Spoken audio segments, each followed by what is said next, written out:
Laura Lee Lewis is winding down her reign as Miss Mississippi. It's been a whirlwind year for the Brookhaven native, who went on to place 4th runner-up in the Miss America pageant.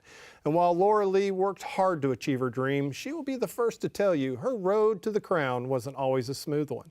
Laura Lee, it's so good to see you, and congratulations. Thank you so much. I'm so honored to be here. Thanks for having me. Thank you. You have had, I mean, you talk about a whirlwind year. I mean, Yes. I was looking at your Facebook page, and I had to go take a nap.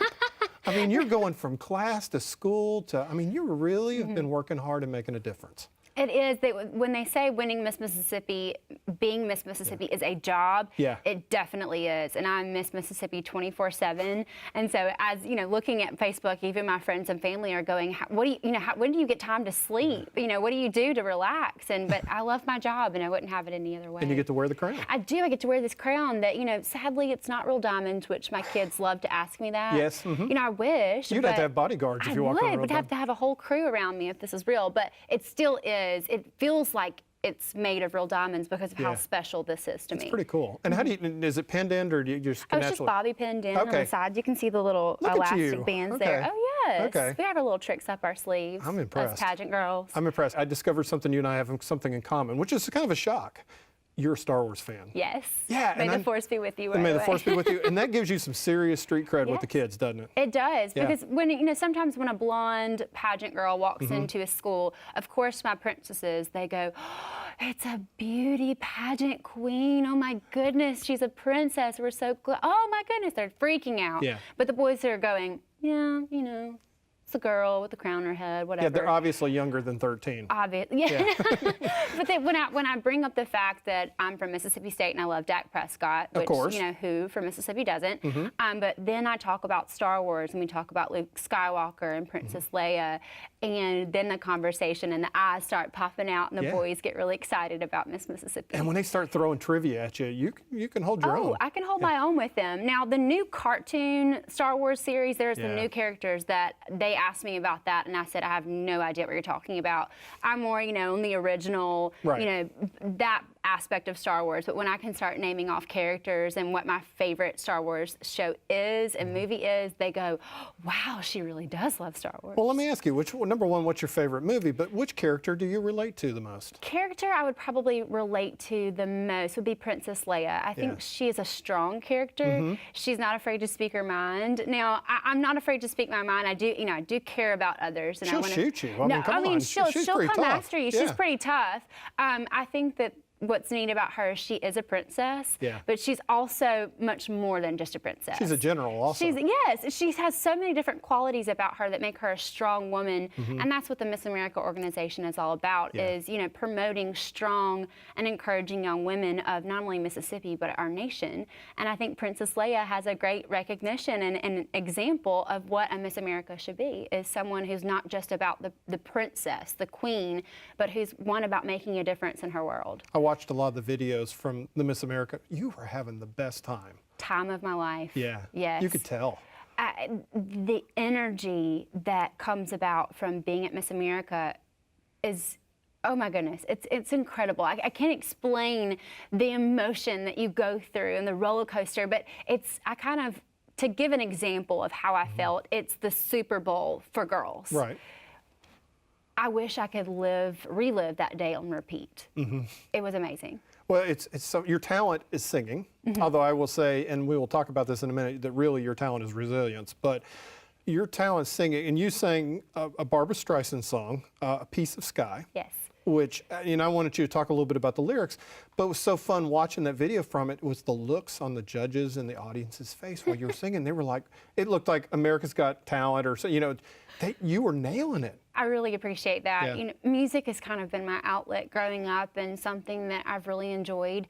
I tell my students whenever I'm speaking at schools that when you find something you love to do, work hard at it and enjoy it, and, you know, put yourself, you know, in those shoes and just really enjoy it.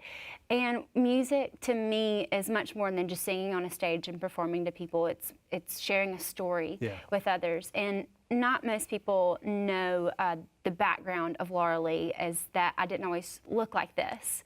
I had a condition in my face called mid-face hypoplasia. What is that exactly? Exactly, it's my bite was formed differently than others. This part of my face was extremely overdeveloped, and this part of my face was underdeveloped, which basically just stopped. So you had a little bit of a longer chin. I had a much longer chin than I do now, and my front part of my face was pushed back. So my bite was like this, if that helps, and my cheekbones were sunken in. So kids can be very mean. Yes, they can. And I'm seeing this more and more in school today with social media. Oh, it's awful. But growing up, I mean, basically just, Laura Lee, why are you so ugly? What? What's wrong with your face? What's wrong with you? See, now I've seen pictures of you before that, and you weren't. So that was just them being cruel. I don't wish it on anyone to have to go through what I went through. How old were you when this really started happening? When we first found this out, I was in about the 3rd grade. Okay. But my bite worsened as I got older, and we couldn't correct my bite until I was 18, 19 years old, which is when my growth plates. Started, Yes. And so growing up, especially in junior high school and high school, that was when it was the worst. Yes. Physically just sitting in a classroom, and then, I would see this, and I would see the snickers and the laughs and the fingers pointed at me, and even going out into the hallway and them encircling me and saying, "Oh, here comes Laura Lee. Oh, look at that face." Still tears me up to this day. But I got so off of the music. But why music was important to me is because I wanted to focus at a young age on something other than my face. Something that's in here. This is what I'd tell people is the most beautiful part of you. And my heart is what I focused on at a young age. Through my mentor, Miss Fern, who just told a child that she was special regardless. Tell us a little bit about her, because this program that she was part of is very special.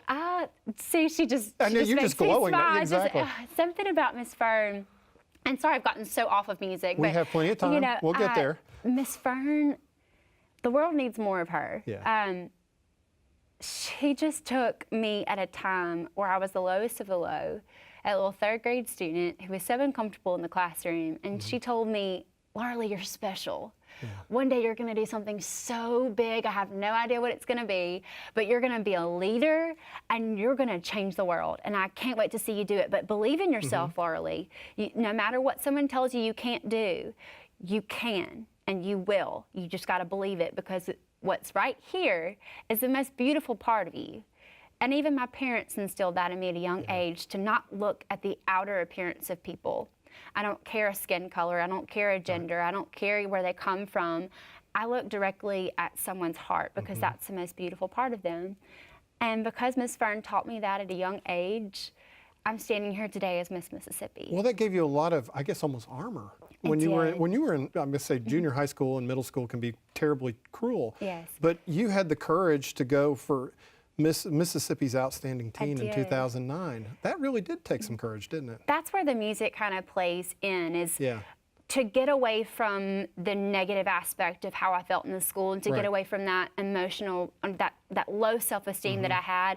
I did focus on my heart, and I did focus on the heart of others, but it still hurts. Yeah. So when I would get on a stage and when I would sing, I would become a different person. I would become Barbara Streisand or Linda Eder or Kristen Chenoweth, and I would be them for, a minute and 30 seconds.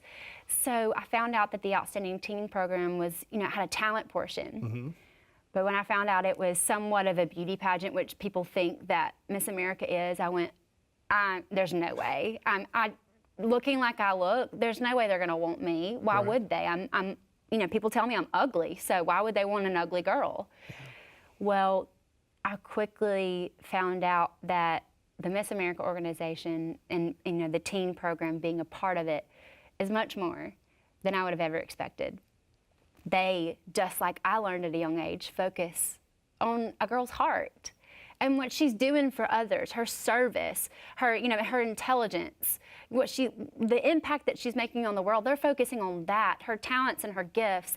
Yet, yes, they're physically looking at my outer appearance, of course, but they were focused more on my heart. And they crowned me Miss Mississippi's Outstanding Teen 2009 before my corrective surgery. That that made a big difference. Yeah, in you my were life. 10 feet tall and bulletproof by that time. I went, yeah. I can conquer the world. I can do anything. But I thought about, wow, what an inspiring message to a young boy or young girl Right. who feels like they can't, or feels like they're in a world of people telling them you're not going to amount to anything. Which sadly there are home lives and there are instances where kids feel like there's no hope for them. Well, now from what I've had to go through and what I am today, I can tell them that you can achieve the impossible, but you've got to believe it right here. Right. Because you may not even gotten to the point where you had the surgery. No. If you hadn't had that inner confidence. Absolutely. It's, just believing yourself and believing, in the qualities of yourself. And okay, let's break it down. What am I good at? Well, I'm good at loving people unconditionally. I'm good at loving people regardless. I'm good at singing. I'm good at service. I'm good at speaking. So let's focus on those things and keep myself busy with that so I won't focus on this. Now, I was blessed to be able to have a team of 7 doctors to perform a, 6 to 7 hour procedure. Where did you have that procedure done? Here? Here at Jackson? UMC, Okay. yes. Okay. I had a great team of doctors, Dr. Kalos especially. And that was a long recovery, wasn't it? Yes, it was. I was wired shut for 6 weeks. I ate through a syringe, a straw-like thing that I would pump it into this tube. I would blend all my food together, pump it into a tube, and just push it in my mouth. And I lost a lot of weight. I was, very tired. How'd you get through that? Because mentally, did you just kept thinking about the end result? I thought that not only was it, emotionally painful for me to look the way that I did, but it was actually physically painful. I had trouble eating and I had trouble, breathing at night. And the pain that would be in my jaw, I wanted that to go away. And so the surgery was necessary for me to get that pain in my face away. So after it, I've had no pain. Yeah. Now that emotional pain could still be there, but because of what I learned at a young age, it's not as strong. Right. I still haven't lost the fact that I look at people in their hearts. I may look differently out here now and what I was supposed to look like. But I don't have the pain, but I still focus on people's hearts. But you understand the pain. I understand. When you go into the schools and you look around and you can see kids that might be struggling like you did. The best part about my job is the service aspect. And the best part about my story and what I had to go through is it puts me on a different level when I go to Batson's Children's Hospital. You have empathy. I do. I can't tell you how hard it is to walk into that hospital and see all those tubes attached to those children and see the loss of hair and the frowns and the pale skin. It breaks my heart. But I know in that moment, I have a crown on my head that represents something that's very important to not only me, but to them. And I know what it feels like to be marginalized for reasons you can't understand or have a problem with you that you can't control at the moment. And I mean, theirs is far more severe than mine is, but I can understand. And I can come in there and give them 5 minutes to smile, to forget, to feel comfortable. And that's why I had to go through what I went through, and that's why I'm Miss Mississippi. I get it now. Why I had to go through that is because I can do that for a child. It's almost like the parable of the talents. You were given that talent of singing and you were able to turn it into other talents. Absolutely. Yeah, that's a great platform to have. Now, one of the platforms you do is Tar Wars. Yes. What is Tar Wars? I love Tar Wars, and people will say, "Oh, you're getting to do a platform that's all about Star Wars," and I go, "No, No. I wish, but no, it's Tar Wars." So that's why Darth Vader breathes like he does. Yes, because he was smoking. He's a smoker. I tell him that's why he's a bad guy. He literally did smoke. He did. Yeah, he literally But, I mean, he did. He was on fire. Yeah. In a bad way. Yeah. But it's an anti-smoking program. Excellent. And the neat thing about Tar Wars and me working with the Association of Family Physicians for Mississippi is that I can incorporate my own story and my own platform, Mentoring Matters, within the anti-smoking program. Because they know so much about the effects of drugs and alcohol and tobacco products that they know more than me in some cases. So I take it in a different route to where I show them products that they didn't realize were in tobacco products, rat poison, fingernail polish remover, toilet bowl cleaner. Excellent. That grosses them out, which their reaction is priceless. Does that help keep your teeth clean? I don't know. That's what I tried to figure out, is a cleaner. No. Yeah. But then after we talk about those products and what they already know, we talk about character and making good choices and how when you learn to love yourself and love others and learn to make good choices, you're going to overcome those obstacles that come your way, like a tobacco product. Yeah. And so it's neat how I can relate to them, how I can connect to them through a Tar Wars program. Let's go back to Miss Mississippi. And of course, this was a long journey for you in Miss Mississippi. You were like first runner-up and then second runner-up Yes. and then first. So you were always the bridesmaid. Never the bride, yes. You were standing though on the stage holding hands with somebody very dear to you at the very end. How did that moment feel? Because, I mean, number one, you're like, oh, please let it not be my name be the one that's called. But it was your roommate. Well, Anne Elizabeth. Or your Vaz, social- yeah, she is in sorority world. Sorority, in yes. sorority world, yes. You have little sisters. Yeah, okay. And she was my dad thinks this is so funny, but she was my great grand little. Okay. So she was my little sister's little sister's little sister. I never would have gotten that right, no matter how hard I tried. I sometimes have to say, Anne Elizabeth, okay, what were you again? Yeah. But she was in my sorority family, and she was also a Mississippi's Outstanding Teen. Yeah. And our families have grown up together, so I knew her quite well. Right. And holding her hands, You'd have been happy for her, but I would have been happy for her, and I looked at her and we said, you know, we're happy to be holding hands together, and I was genuinely going to be happy for her, but all I could do in that moment was pray that if it is my time, please just help me feel calm right now, because I'm so nervous, and I really hope it's me. Please be me, but if it's not, I understand, because she's a wonderful girl. yeah. Then you would have pushed her off the stage. No, but when they called my name, this relief just, I was so excited. But then I know what it feels like to be second runner-up, first runner-up. So you just, the winner is called, and the other girl's pushed off the stage, and they're, forget her, let's focus on the winner. But Anne Elizabeth got first runner-up her first time. That's amazing. Yeah. I wanted her to have her moment, because I know what it feels like to be so close but not grasp it. So I gave her her moment, and then I went, okay, now it's, now it's my moment. But that was a fun moment to share that with her. That was. You go up to Atlantic City, of course. I mean, wow. And fourth runner-up. I mean, you got a lot of scoreboard on a lot of states in this union now, so you should be pretty proud of yourself. I was that was my goal, was to either come home as Miss America or come home as an alternate, and I did just that. And you were the last name called to get to be the last 10. So, I mean, it was like a lot of tension even before you got to there. That was the worst part of the whole night. Yeah. Minus the fact that my shoes went missing last minute, but I think they somehow got knocked over.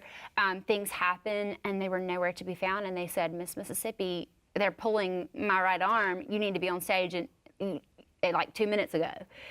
And I said, well, the shoes that I had were that's the shoes that were hemmed to my dress. Nothing else is going to work of mine. I'm going to trip on stage. Immediate panic is going on in my head. You don't want to trip on stage, that would be bad. I'm going to blow my chances of being Miss America. Oh my gosh. And I look over to my left, and Miss Virginia's shoes are right there. They're the exact same shoe. They're a size too small. And I say, she's not a finalist. And I just said, get those shoes right there, put those on my feet, and let's go. Nice. And the whole night, I did the performance in her shoes. And I told her, though. I know what it's like to walk in your shoes, yes. Yes, but I said, Miss Virginia, I'm in your shoes. And she said, oh, I hope a Miss America's crowned in my shoes. How cool is that? And they were a size too small, and my toes were hanging off the side. But hey, you're at Miss America, so who cares? No, yeah, exactly. Let me ask you about your song, Piece of Sky, and we've touched on it a little bit. Number one, your mom's your vocal coach. Yes, she is. So that's a good or a bad thing. That's yeah, but it's special. Yeah, no pressure there. No. Talk a little bit about the lyrics, though, because the lyrics, and it's a Barbra Streisand song. Was it from Yentl? Yentl, yes. From Yentl.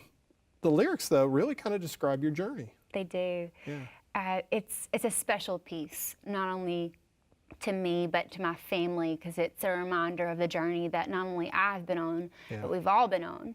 And if you really look at the lyrics of the song, it kind of goes along with anybody. Yeah.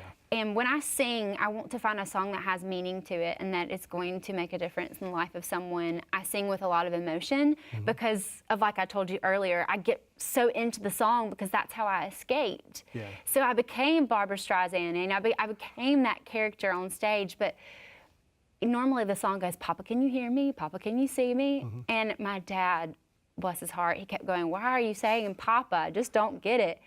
I said, Dad, it's a Broadway term. It's wonderful. But he said, I just don't understand. Then I thought about it, and I said, well, you know what? I think it's going to make more of an impact if I take out the papas. No offense to Barbara and Yentl. But let's take the lyrics of, can you see me? Can you hear me? Can you feel me? Now watch me fly. Yeah. That's the story of my life. You know, can you feel me? Can you feel, you know, the heart of me? And can you feel me through, you know, our relationships? Can you see me now? Can you see what I'm doing for others, the impact that I'm making? Now watch me fly in this moment. Now watch me fly as Miss Mississippi and changing the life of people one person at a time. That's why I was so excited on the Miss America stage, because I was sharing that song with our nation. And you can put that in so many aspects of people. That let them see you, let them hear you, let them feel you, and have that moment to fly. More than words. Yes, it's more than words. It's a feel, and I was so glad the judges got that feeling. And you could feel and hear all the people in Brookhaven cheering for you. Even probably some of the kids that called you ugly at one point. Exactly. No, I think we had the largest section over there. Mississippi did it. But they're my family. Those people from Brookhaven, they're the ones who loved me regardless. That's right. They're good people. They're good people who just, you know, took a chance on a girl and got her to fly in that moment. Exactly. So what's up with you for the future now? Oh, goodness. Well, I do have a semester left in school, and I'm excited about that. I'm an elementary education major at Mississippi State. Very good. Hail State, go Dogs. Had to get that out there. Yeah, we had to take away your cowbell before we could get you on the set. Always travel. You have to travel with a cowbell at all times. But school is in my future, but God has been opening some doors and some possibilities, and I'm excited to see which door I will be entering. No kidding, because that's one of the beauties of this. You get to meet so many incredible people. I do, and education is very important to me, and that will be a main focus of what I want to accomplish after being Miss Mississippi.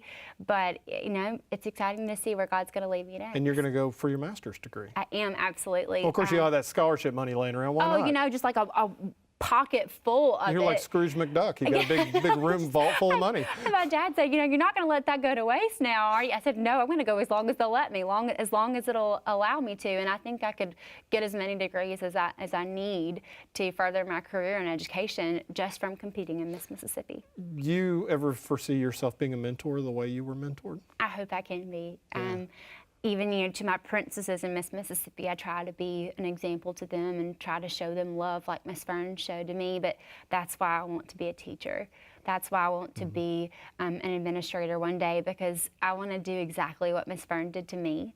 I was not the only one that Miss Fern influenced, and I was not the only one that Miss Fern changed the life of. I've seen her do it for many others, and she's still doing it as a retired teacher. I want to be exactly what she embodies about being a teacher. How hard is it to give this up, give up the crown? They might have to pry it out of my face. No, I was going to ask you. You're going to be on stage. You're going to be like, no. No. But the sad thing is I do get to keep this one in. Okay. Keep this. It's great. You just can't walk around town with it. You can't go grocery shopping with it on or anything. No, it's going to have to stay in its box until someone asks me to see it. And I'll always be, there's Laura Lee, Miss Mississippi 2016. But only this year I'm the reigning Miss Mississippi. So someday you'll be able to open the box and maybe show your daughter. I will, and say whatever your dream is, it can come true. It can, and I'm teaching that to my 2-year-old niece right now. Oh, really? She calls this her crown. She goes, that's my crown. 2-year-olds, everything when you're 2 is yours. You know, I was like, well, technically it's mine, but, you know, you can have it one day. But I do teach her, even at 2, if you want to be Miss Mississippi one day, if you want to be the President of the United States one day, go right ahead, reach for that goal. You can be like Princess Leia and become a general. You can do See, Princess Leia is why she's my favorite character, because you can achieve the impossible. Exactly. So let me just ask you, just looking back over your reign, what was probably the moment that will stick with you the most? And I know obviously Miss America is a big part of it, but what just on you, because you get the contract every month, you have the list of things that you need to do. What moment do you think will really stick with you? I have 2. One's kind of more on the funny side, but one is one that I'll never forget. But the first one is I flew in a blue helicopter onto the 50-yard line of Brookhaven High School. I handed them the game ball with my hair flying all up in my crown, and then I sang the national anthem. So I felt like a Beyonce moment, like a true celebrity. And the second one? The second one, I went to a school and I felt like I had no connection to the students. They were ready to go home. They were being very disruptive. There was just, it was just not a good day for them. School was almost out. They were done.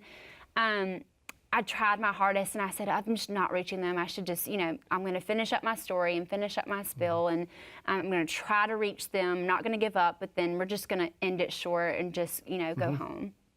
Well, after I spoke, I said, I don't think I changed any of their lives today. I was kind of down because I want so badly to make an impact on a student. And one messaged me on one of my social media sites right after I spoke.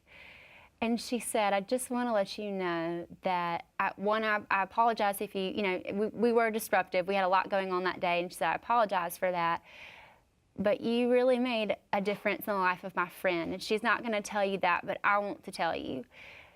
I didn't notice it, but on her hand, there was something wrong with her fingers. Two were shorter than the other. One was, connected to another, and it was different. And she said, the fact that you shared your story with us, of you being imperfect and people making fun of you, she's going through a lot right now with people making fun of her hand and telling her that, she's weird.